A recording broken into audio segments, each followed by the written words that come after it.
అనంతపురం జిల్లా వైసీపీ జిల్లా అధ్యక్షుడిపై రైతులు తీవ్ర ఆరోపణలు చేశారు.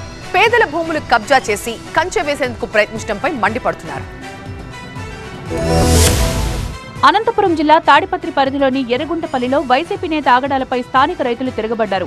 ఎర్రగుంటపల్లిలో కొంతమంది రైతులకు చెందిన పట్టా భూములను అనంతపురం వైసీపీ జిల్లా అధ్యక్షుడు పైల నరసింహయ్య కబ్జా చేశాడని ఆరోపించారు. నేషనల్ హైవేకి దగ్గరగా ఉండడంతో కబ్జా చేసిన భూముల విలువ దాదాపు 4 కోట్ల రూపాయలుంటుందని, అందుకే అధికారండతో రెచ్చిపోతున్నాడని ఆగ్రహం వ్యక్తం చేశారు.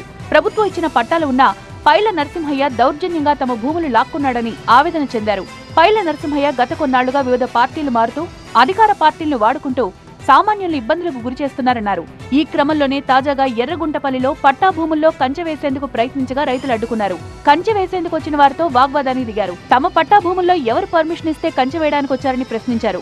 ఈ పార్టీలో ఉన్న నాకే ఇట్లా కబ్జా చేసుకున్న అదుపు లేకుండా పార్టీ అడ్డం పెట్టుకున్న అధికారులకు తప్పుదో పెడుతూ ఆయన నా భూమి కబ్జా చేస్తున్నాడు. న్యాయం చేయవలసినదిగా నేను మిమ్మల్ని కోరడమైనది.